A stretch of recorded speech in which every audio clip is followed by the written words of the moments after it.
My name is Natalie Galvin, and I'm 28 years old. If you'd met me a year ago, you would have thought I had everything figured out. Steady job, quiet apartment, a relationship that looked perfect on paper. I thought so too, until the night I realized how blind I'd been. Ethan and I met 3 years earlier at a tech conference in the city. He was all bright smiles and messy energy, the kind of person who filled every room he walked into. I was the opposite, measured, methodical, a software engineer who preferred structure to chaos. Somehow we balanced each other. Or at least that's what I believed. Back then, I used to admire how passionate he was about marketing and new ideas. He talked big about starting his own creative agency one day. I liked his drive. I liked him. I believed in him so much that when his company downsized and he lost his job, I didn't even hesitate. I covered our rent for 4 months while he looked for work. I cooked, cleaned, encouraged him through endless interviews, even rewrote his resume at midnight with tired eyes and cold coffee. I kept telling myself love was about teamwork. Then came the first mention of Lila, his ex. She's kind of a free spirit, he said one night, laughing over an old photo she'd texted him. We were toxic, but fun. I remember the word toxic lingering in my mind. He said it like a compliment. At the time, I brushed it off. Everyone had history, right? Lila was part of his past, and I was his present. At least that's what I told myself. 6 months later, I got offered a position most engineers would kill for, a relocation package to lead a project in Europe. It was the kind of opportunity that could change a career forever. When I told Ethan, his reaction wasn't excitement. His face fell. Long distance, Nat, you know how that ends. Lila tried it with her ex. Before me, it ruined them. I can't go through that again. He said it like the word Europe was a threat. So I did something I still regret. I declined the offer. I told myself I was choosing love, choosing us. But looking back, it was the first time I chose fear over growth. For a while, things went back to normal. We had our routines, weekend hikes, late night takeout, Netflix marathons that blurred one month into the next.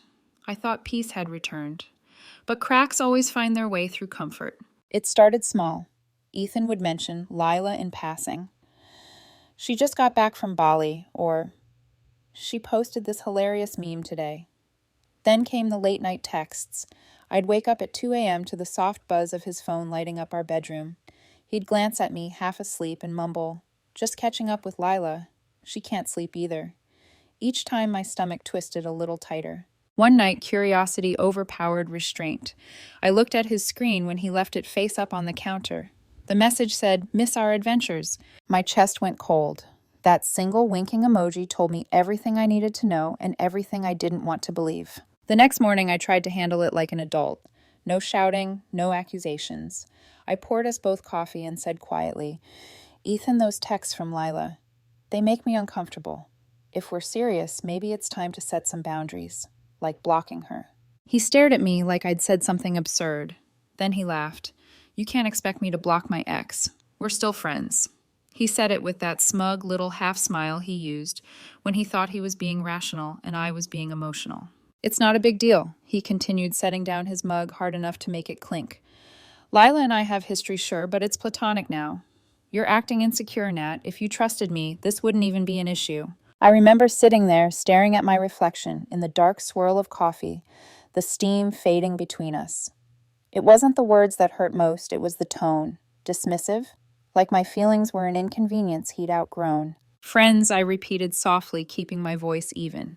He nodded, smugly satisfied that he'd won whatever debate he thought this was. I smiled faintly and said, "Then be friends." He blinked, confused. Maybe he expected me to cry or fight, but I didn't. Instead, I rinsed my cup, grabbed my bag, and left for work. That was the moment something inside me snapped, not in anger, but in clarity. The kind of clarity that only comes when you realize the person you've been fighting for stopped fighting for you a long time ago. At my desk, while lines of code scrolled across the screen, I thought about all the choices I'd made for him, the missed promotion, the rent I paid, the nights I stayed awake cheering him up. I thought about how easily he had brushed it all off with the word insecure. By lunch, the decision was made. There would be no screaming breakup, no emotional implosion, just silence, the kind that shakes the foundation of someone's pride. That night, Ethan was on the couch, laughing at something on his phone, probably another meme from her. I sat beside him, pretending to scroll too.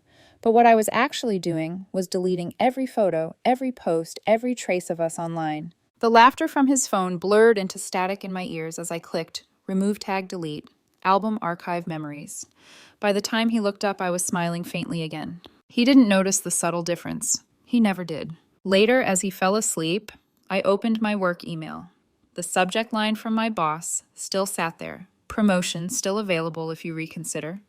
My fingers hovered over the keyboard only a second before I typed, I accept, I'm ready to relocate.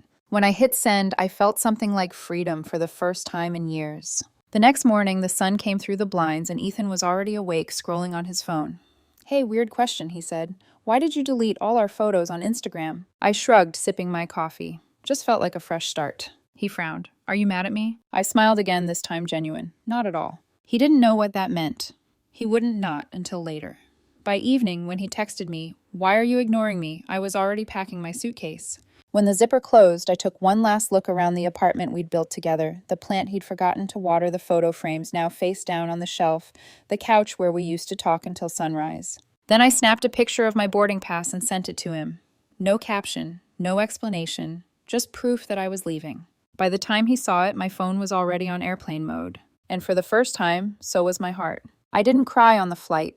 Not once. Not when the plane lifted through the clouds. Not when the city I'd lived in for years shrank beneath me like a bad memory. I thought I'd feel heartbreak, but what I felt was relief, like exhaling after holding your breath for too long. When I landed in Prague, the air felt different, crisper, cleaner, untouched by everything I'd been suffocating in. My boss had arranged temporary housing near the company's European branch. The apartment was small, but full of light, with tall windows that opened to a narrow street of cobblestones and morning chatter. I dropped my suitcase, sat on the bare wooden floor, and laughed. Not because it was funny, but because freedom felt absurdly foreign. For the first few days, I lived like a ghost. I went to work, learned everyone's names, smiled at small talk. But at night, I lay awake, replaying every conversation I'd had with Ethan. Nat, you're overreacting. It's just friendship. If you trusted me... Those phrases looped in my head like broken code until eventually I started to debug them in my mind, question by question, excuse by excuse. By the end of week 1, the grief turned into analysis. And by week 2, analysis turned into purpose. On the second Friday after work, I sat in a cafe that overlooked the river. I opened my phone for the first time in days. Hundreds of notifications, missed calls, voicemails, texts. Ethan. What's going on, Ethan? Why are you doing this, Ethan? You can't just walk away. Then the last one, Ethan. You're seriously leaving the country over what, Lila? I didn't reply. Instead, I archived the entire thread, changed my number, and blocked him everywhere. My life wasn't a group project anymore. I didn't owe anyone an explanation for choosing peace. But karma, I learned, doesn't rush, it waits. At work, I threw myself into projects. The new office was everything my old one wasn't: diverse, dynamic, demanding. I led a small engineering team on an AI system that detected fraud patterns in financial data. My manager was a straightforward Czech woman named Clara, who spoke 5 languages and never wasted words. When she congratulated me on a flawless presentation, it felt like a small victory I could actually claim for myself. One evening as we packed up, she asked, "You came alone, right? No partner waiting." I smiled faintly. Not anymore. She nodded with understanding that didn't need translation. Then you'll do well here. Freedom suits you. The following weekend, I explored the city. I walked across Charles Bridge at dawn when the statues glowed bronze in the early light and street musicians were just setting up. I watched the river flow beneath and thought about how people always chase the illusion of permanence in love. But maybe love isn't supposed to last forever. Maybe it's supposed to teach you how to choose yourself when it doesn't. Back at the apartment, I made a small ritual. Every morning before work, I'd stand by the window, sip coffee, and write down one thing I refused to carry anymore. Guilt, fear. The habit of explaining myself to people who never listened. By the end of the first month, I'd filled an entire notebook. Still, memories had a way of sneaking in. Sometimes, when my phone buzzed with a new message, I'd half expect to see his name again. But it was never Ethan, and that was the best part. Around that time, one of my teammates invited me to a group dinner. That's when I met Adam. He wasn't like Ethan, no grand gestures or loud charisma. Adam was quiet confidence, the kind of man who listened before speaking. A graphic designer with a dry sense of humor and eyes that actually paid attention. During dinner, while everyone debated which Czech beer was best, he asked me, "You've been here a while, but you don't sound like you've adjusted yet. You still measure everything in miles, not kilometers." I laughed softly. Old habits. I'm still learning what home means. He tilted his head. Sometimes it's just a feeling, not a place.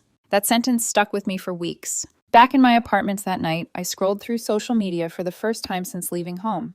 Ethan's profile still existed, still public, still curated. His latest post was a photo of him and Lila at a rooftop bar. Her arm around him captioned, "Nothing beats old friends who truly get you." Hundreds of likes. A pang of irritation flickered, but it didn't hurt, not the way it once would have. If anything, I almost pitied him. He still needed an audience. I'd stopped needing witnesses. As weeks turned into months, silence became my favorite sound. Everywhere I went, the tram rides, the grocery lines, the quiet cafes, I caught glimpses of who I used to be. The woman who apologized too easily, forgave too quickly, and believed love meant endurance. Now I saw it differently. Endurance without respect isn't love, it's self-erasure. By the end of my third month abroad, the promotion that once felt terrifying now felt earned. My name started circulating in company emails as the woman who saved the project. Colleagues sought my advice. My new life had structure, stability, and peace, everything Ethan once called boring. Then one night, just as I was about to fall asleep, my phone buzzed with an email notification from an address I didn't recognize. Subject: "Please read this." The message began, "Hey Nat, it's me. I know you probably don't want to hear from me, but I just wanted to say I'm sorry. Things haven't been great lately. I really miss what we had. Lila's been complicated. I should have listened to you." I stared at the screen for a long minute. The irony was poetic. He'd finally used the word complicated for the woman he once defended so fiercely. Without replying, I clicked archive. Then I shut off my phone and turned to the window. Outside, the city glowed softly under the street lamps. Somewhere distant music floated up from the riverfront. I smiled, whispering to myself, "You said she was just a friend. I said be friends. Looks like you got exactly what you wanted." Then I closed the curtains and went to sleep, finally unbothered, finally free. By the time spring arrived, Prague had stopped feeling like an escape and started feeling like a home. The air smelled of roasted chestnuts and rain, and the tram bells outside my apartment became a kind of music. For the first time in years, I wasn't waking up anxious about someone else's moods. I woke up to my own. My days followed a rhythm now. Early morning coffee by the window, coding sprints with my team, lunch by the river with Clara, my blunt but oddly affectionate boss. She teased me once. "You're always working, Natalie. You need a hobby before your computer becomes your boyfriend." I smiled. "Maybe I'll get a real one someday." She laughed. "A real boyfriend or a real hobby?" "Maybe both," I said, half joking. It was strange how healing didn't come in waves. It came in micro moments. The first time I laughed without remembering Ethan. The first time I cooked dinner just for me, not for us. The first time I realized that silence in the apartment didn't mean loneliness, it meant peace. One Saturday, I joined a small expat group for a weekend hike just outside the city. That's where I ran into Adam again, the designer I'd met at the team dinner months ago. He was carrying an old film camera, wearing the kind of smile that made you forget time zones. He caught up beside me on the trail. "You're the software engineer who never takes breaks, right? And you're the guy who still uses a camera older than both of us," I teased. He grinned. "Some things are worth keeping old school." We talked the whole hike about everything from our favorite cities to how strange it feels to start over somewhere new. There was no flirting, just an easy rhythm that reminded me what connection was supposed to feel like. When the group stopped at a lookout point, Adam pointed his camera toward the horizon. "Smile," he said. I hesitated. "I don't really—" "Not for me," he interrupted gently. "For yourself." He clicked the shutter. The wind caught my hair, and for a brief second I felt like I existed outside of anyone's story but my own. That night, as I uploaded the day's photos to my phone, I noticed how different I looked, lighter. Somehow eyes unburdened. I thought back to the woman who once stayed up until 3 a.m., rewriting someone else's resume, while her own dreams sat unopened in her inbox. That woman felt like a ghost from another life. Still, ghosts like to visit. Every now and then, someone from back home would message me, "Hey, heard you moved abroad. Ethan's been not great," or He's been posting weird stuff about breakups. Are you two okay? I never replied. I didn't need to. But curiosity, it's a stubborn thing. One evening, after a long day at work, I caved and looked at his profile again. The difference was startling.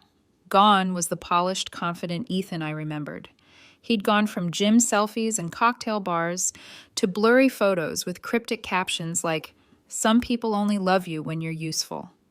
The comment section was filled with sympathy emojis from mutual friends, but I could read between the lines.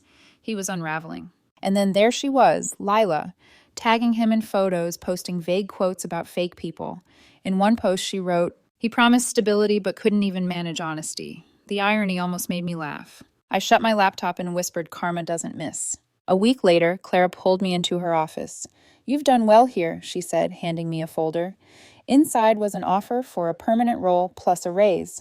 "I want you to lead the next AI project. You've earned it." Something in me stilled. I remembered the night I'd turned down that first European offer because Ethan said long distance would ruin us. Now here I was, thriving without him, offered the exact kind of life I once sacrificed. "Thank you," I said softly. "I won't waste it." That evening, the office held a small celebration. Champagne laughter, a playlist full of bad 90s hits. Adam was there too, leaning casually against the counter, watching me toast with the team. When the music softened, he walked over. "So the promotion girl gets promoted again," he said, smiling. "You planning to celebrate?" "Maybe," I said, "if I can find someone who doesn't mind my terrible dancing." He laughed. "I'm not great either, but I'm brave." He extended a hand. "Come on, Natalie, just one song." So we danced badly joyfully. No romance, not yet. Just a reminder that life could be fun again. But peace, I've learned, doesn't erase the past. It only quiets it until something knocks again. That knock came 2 nights later. My phone buzzed with an unfamiliar number. For a second, I almost ignored it, but the country code, my old one, made me freeze. I answered. "Natalie." It was Tom, one of our mutual friends. "Hey, sorry to call out of nowhere," he said awkwardly. Ethan's not doing great." I stayed silent. He's been posting about Lila. Apparently she left him. Took some money, too. It's kind of a mess." A pause. Then softly, "He keeps saying he should have appreciated you more." I stared out the window. The city below sparkled alive. My reflection stared back, steady, composed. "I hope he learns from it," I said finally. "But that's not my story anymore." Tom exhaled, relieved, maybe a little ashamed. "You sound different." "I am," I replied and hung up. That night, I went for a walk along the river. The air was cool, the streetlights shimmering across the water like scattered glass. I thought about everything I'd endured, the manipulation disguised as love, the way Ethan once said I was too predictable. Maybe stability isn't boring. Maybe it's the bravest thing a person can choose. I stopped at the bridge, closed my eyes, and whispered into the wind. "You were right about one thing, Ethan. Long distance does change people." Then I smiled to myself. It just didn't ruin me. Summer came quietly that year, warm and golden over the city. I'd been abroad for nearly 9 months, and by then, the rhythm of my new life had taken hold completely. The past felt like an old film, grainy, distant, playing in another language I no longer spoke. Work was thriving. I had been promoted officially to project lead, mentoring younger developers and collaborating across countries. My team was my small family now, diverse, chaotic, loyal. We worked hard, laughed harder. I even found myself smiling on Monday mornings, something I once thought impossible. But peace doesn't mean the past disappears. Sometimes karma just takes its time to circle back. It was late on a Thursday when I got a message from Emily, one of our mutual friends from back home. We hadn't spoken since before I left. "Hey Nat, sorry for the random text, but have you seen Ethan's posts lately? You might want to." I ignored it at first. Old curiosity is dangerous. But hours later, as I sat in my quiet apartment, I gave in and searched his profile. The man on my screen barely resembled the Ethan I'd once loved.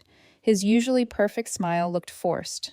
He'd gone from posting photos of fancy dinners and weekend trips to vague rants about betrayal. Some people pretend to care just to watch you fall. Be careful who you trust. Even loyalty has an expiration date. Scrolling further, I saw her Lila tagged in older posts, smiling beside him at some rooftop bar. Her captions dripping with irony. "Love that feels like adventure. Hashtag real connections." But then the tone shifted. Her next few posts were cryptic. Never loan money to a man who confuses chaos for passion. Turns out being fun doesn't pay rent. And then suddenly nothing. Both of their accounts went quiet. I should have stopped there, but something in me, call it closure, call it curiosity, needed the rest of the story. So I messaged Emily back. Okay, I looked. What happened? She replied almost instantly. Apparently, Lila drained his savings. He lent her money for some travel project, and she vanished. Rumor is she cheated on him with some guy she met online. He's a mess, Nat. Quit his job, moved back in with his parents. Everyone's talking about it. I didn't respond right away. I just stared at her message, feeling a strange mix of emotions: sadness, vindication, disbelief, pity. The irony was brutal. He'd once told me I was too predictable, that Lila understood the fun side of him. Now he was living the very instability he'd claimed to avoid. But I didn't gloat. That wasn't my style anymore. I simply whispered to the quiet room, "You wanted freedom, Ethan. Hope it was worth it." Weeks later, I ran into Adam again at a local art gallery. He'd just finished designing a campaign for a travel brand and was showcasing his work. The gallery was filled with soft music, warm light, and people sipping wine while pretending to understand abstract art. He spotted me near one of his prints, a photograph of the city skyline during sunset. "Didn't expect to see you here," he said, smiling. "I told you I'd find a hobby," I replied. "Apparently it's pretending I understand photography." He laughed. "You don't have to understand it, just feel it." Then quieter. "You look peaceful, happier than last time." I hesitated, then nodded. "I am. Maybe for the first time in a long while." He handed me a glass of wine, and we stood there in comfortable silence. There was no rush, no pressure, just presence. Sometimes healing isn't loud. It's the quiet ease of realizing someone finally sees you, not the version you perform. One rainy Sunday morning, I got an unexpected email. Subject from Ethan. My first instinct was to delete it, but curiosity won again. I opened it. "Hey, Nat, I know I'm the last person you want to hear from, but I just wanted to say I'm sorry. I see now how much I hurt you. I thought I was chasing excitement, but it turns out stability was what I needed all along. I hope you're doing okay. I still think about you sometimes." I read it twice, then a third time. The words should have made me angry, or at least nostalgic. Instead, they made me feel nothing. That's when I realized forgiveness isn't something you give to the other person. It's something you give yourself when they no longer have the power to affect your heartbeat. I didn't reply. I didn't need to. Instead, I went out for a walk. The rain had softened into a drizzle, and the cobblestones shimmered under the streetlights. I passed by a small bookstore, its windows fogged from warmth inside. On impulse, I stepped in. A jazz record was playing low and slow. The woman behind the counter smiled. "Looking for something special? Just something honest," I said. I left with a poetry book about rebirth and resilience. On the first page, the author had written, "Some storms come to clear your sky, not drown you." That night, I copied that line into my notebook, the one I used to write what I'd let go of.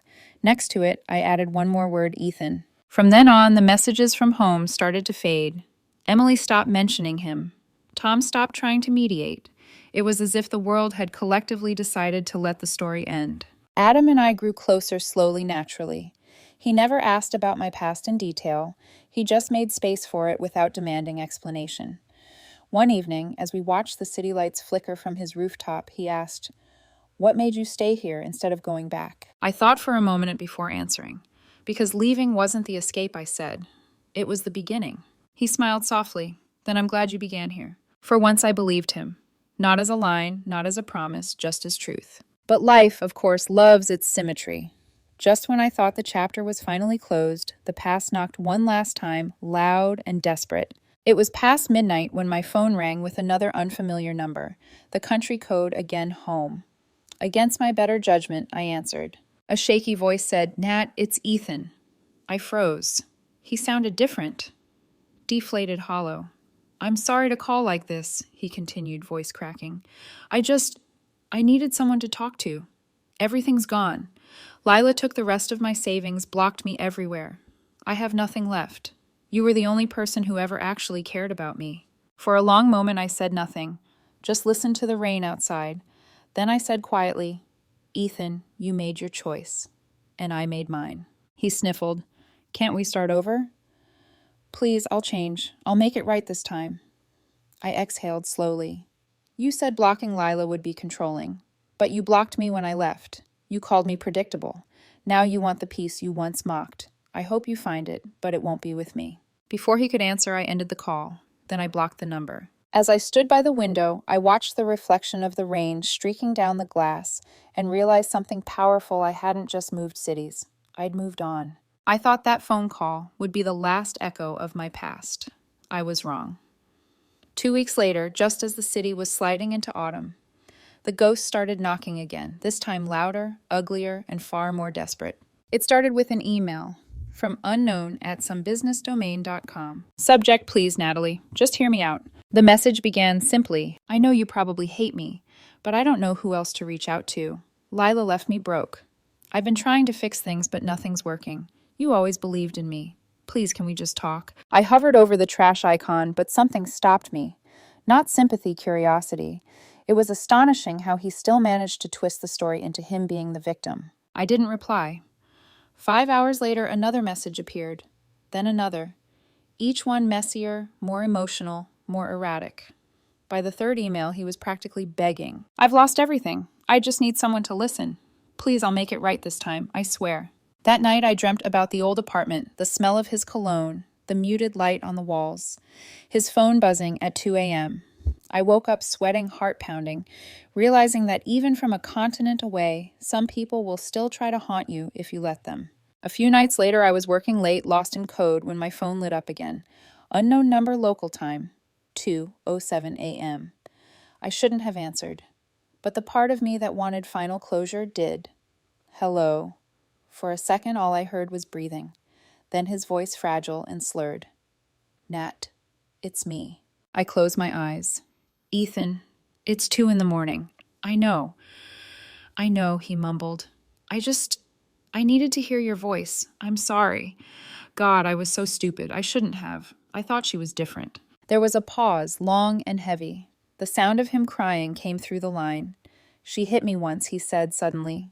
"Threw a glass, took my card, drained my account. I deserved it, didn't I? For everything I did to you." For a moment, my chest tightened. Not out of love, but from the sheer weight of how broken he sounded. Then just as quickly, I remembered the night he'd smirked and said, "You can't expect me to block my ex. We're just friends." That memory sobered any trace of pity. "You don't deserve abuse, Ethan," I said calmly. "But you do need to face what you created. I can't save you. I'm not asking you to save me," he pleaded. "I just miss you. We were good together." "No," I replied. "I was good to you. You were careless with that." He went silent, then whispered, "You really hate me, don't you?" I shook my head, even though he couldn't see it. "No, Ethan, I don't hate you. I just don't care anymore." And with that, I hung up. The next day, my phone was full of missed calls and voicemails. Some were from him, some from unfamiliar numbers that turned out to be mutual friends. "Tom. He's in bad shape, Nat. Maybe just talk to him once, Emily. You're being cold. He's trying. You were the stable one. Help him get back on his feet." Even his sister texted me. "Ethan's falling apart. He says he can't eat. You're the only one who ever understood him. Please just call." It was surreal how everyone still expected the woman who'd been abandoned to come back as a savior. That was the story they all loved, the patient, forgiving woman fixing the man who broke her. But I wasn't that woman anymore, so I did the only thing that truly terrified them. I stayed silent. Days turned into weeks, and his attempts grew darker. A text popped up one afternoon while I was in a meeting. "I saw your photo with that guy, so you just moved on like that. Guess I never mattered." Then another an hour later. "I hope he knows he's just the rebound." Then one more right before midnight. "You'll regret this." I didn't even flinch. Instead, I blocked his number again, reported the email address, and changed my contact info at work. The version of me who used to explain and justify was gone. I wasn't a chapter in his redemption arc. Still, karma isn't done until it balances everything. A few weeks later, Emily messaged again, but this time her tone was different. "You probably don't care, but Ethan's been arrested. Something about unpaid loans. Apparently, Lila used his name on some documents before she disappeared. He's been trying to track her down, but no one's seen her." I read it twice, then slowly set my phone down. There was no satisfaction, no thrill of revenge. Just a quiet truth: when you play with fire long enough, you eventually burn alone. That night, I stood by my window and watched the lights shimmer over the river. Below the World went on lovers holding hands, music from a nearby cafe, laughter echoing between buildings.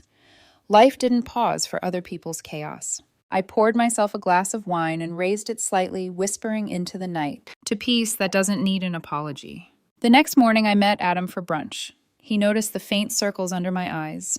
Rough night, I smiled. Not anymore. He studied me for a moment, then said quietly, "Whoever hurt you must regret it now." I looked at him, sunlight spilling across his face. Maybe, but regret's not my business anymore. He nodded, understanding without pushing. "You're stronger than you think, Natalie." Maybe I said, smiling faintly, or maybe I finally learned the right kind of silence. That evening, when I got home, I went through my old photos, the ones I'd kept hidden on a hard drive I never opened. There was one of Ethan and me smiling on some long-forgotten vacation, his arm around me, both of us sunburned and naive. I stared at it for a moment, then hit delete for the final time. It didn't hurt. It didn't even sting. It just felt like closing a window that had been letting in cold air for too long. 3 months later, I found out through a mutual acquaintance that Ethan had moved to another city, living quietly off social media, trying to rebuild. I wished him well, silently, privately, like a prayer you no longer need answered. Because that's what healing really is, not forgiveness, not revenge, just distance with peace. By the time winter came around, everything about my life felt different. Lighter, clearer, quieter, in the best way possible. I'd moved into a new apartment overlooking the river, one with wide glass doors that let the morning sun pour in. On weekends, I baked bread or went hiking with Adam. We weren't rushing anything. We didn't need to. Peace had a rhythm now, and I'd learned how to live in its tempo. One evening in December, as I was making tea, a notification pinged on my laptop, Lisa's wedding. Zoom link reminder. Lisa had been one of the few mutual friends who'd stayed neutral through all the drama. I hadn't seen her in person since before I left, but she'd always checked in quietly, respectfully. Of course I planned to attend. The next night, I dressed simply: white sweater, gold earrings, hair down. Nothing dramatic, just me. I logged into the call early. There were familiar faces in the grid of boxes: Emily, Tom, some old coworkers. And then my breath caught. Ethan. He was there. His camera flickered on, revealing a man I barely recognized. Gaunt, pale, with unshaven stubble and hollow eyes. The background behind him looked cluttered, dim light clothes piled on a couch, empty bottles in view. For a split second, our eyes met through the screens. He froze. I could see at that moment of shocked disbelief, maybe even regret. But I didn't flinch. I smiled politely, like one does at an old colleague, then turned my camera slightly so that Adam, sitting across the table preparing dinner, was visible in the background. He caught my glance and winked softly before returning to chopping vegetables. The message was clear: my life had moved on, and it was good. The ceremony began. Music played softly through tinny laptop speakers, and everyone clapped as Lisa appeared in her gown. She looked radiant. The whole moment was filled with joy and small laughter. I let myself enjoy it, the simplicity, the sincerity. It was beautiful. Until my phone buzzed with a private message. "Ethan, can we talk, please? Just 1 minute." My pulse stayed steady. I ignored it. A few moments later, another ping. "Ethan, you owe me at least that." Owe him. That word "owe" hit me like a flashback. I remembered all the nights I'd comforted him after failures, all the sacrifices I'd made while he needed space. The irony was almost poetic. I exhaled slowly and typed one sentence. "You had 3 years to talk. I listened then. Not anymore." I hit enter and turned my camera off for a second just to breathe. But it didn't end there. Minutes later, Lisa's voice filled the call. "Before we end, if anyone wants to give a small message to the bride and groom." And before I could react, Ethan unmuted himself. "I just want to say," he started, voice trembling. "Seeing everyone happy tonight makes me realize how much I've messed up. Some of us hurt people who actually cared about us, and we don't realize it until it's too late." The air in the chat went awkwardly still. A few people shifted in their seats. Then he added, looking directly into his camera, "Some people deserve better from me, and I hope they're happy now, even if it's not with me." His voice cracked on the last word. I stayed silent, staring at my screen. Not angry, not emotional, just detached. When he finally muted Lisa, bless her, smiled gently and said, "Thank you, Ethan," before moving on quickly. After the ceremony ended, I lingered a bit in the virtual after party. People were chatting, toasting, laughing. Then another notification popped up, private breakout room invite from Ethan. For a second, I considered ignoring it. But a part of me wanted true closure, not the half-healed version, not the polite avoidance. The kind where you look a ghost in the eye and it finally stops haunting you. So I clicked join. His face filled the screen. Up close, he looked exhausted. "Natalie," he said quietly, "please don't leave." I didn't answer. He rubbed his face. "I don't even know where to start. Lila ruined me. She stole from me, humiliated me, disappeared. Everything fell apart. I lost my job, my apartment. I'm living with my parents again." He gave a weak laugh that turned bitter. "You must be loving this." I tilted my head. "No, Ethan. I don't love watching anyone suffer, but I'm also not responsible for cleaning up the mess they created." He leaned forward, eyes red. "You don't understand. You were the only one who ever cared. You were steady, kind, real. I just didn't see it. Please, can we start over? I'll move there if I have to. I'll do anything." For a moment, the silence stretched between us like a test. The old Natalie, the one who used to fix, to comfort, to rationalize, might have softened. But that woman didn't live here anymore. "Ethan," I said gently but firmly, "you once told me I was predictable, that I made life too safe, too boring. You wanted excitement. You got it. And now you're calling the piece you left love. But love isn't a place you return to when everything else collapses. It's what you protect while it's still standing." His lip trembled. "You're really with someone else now, aren't you?" "Yes," I said simply, "and he doesn't need fixing." He stared at me for a long moment, something desperate flickering behind his eyes. "I'll change, Nat. Just give me a chance." "No," I replied softly.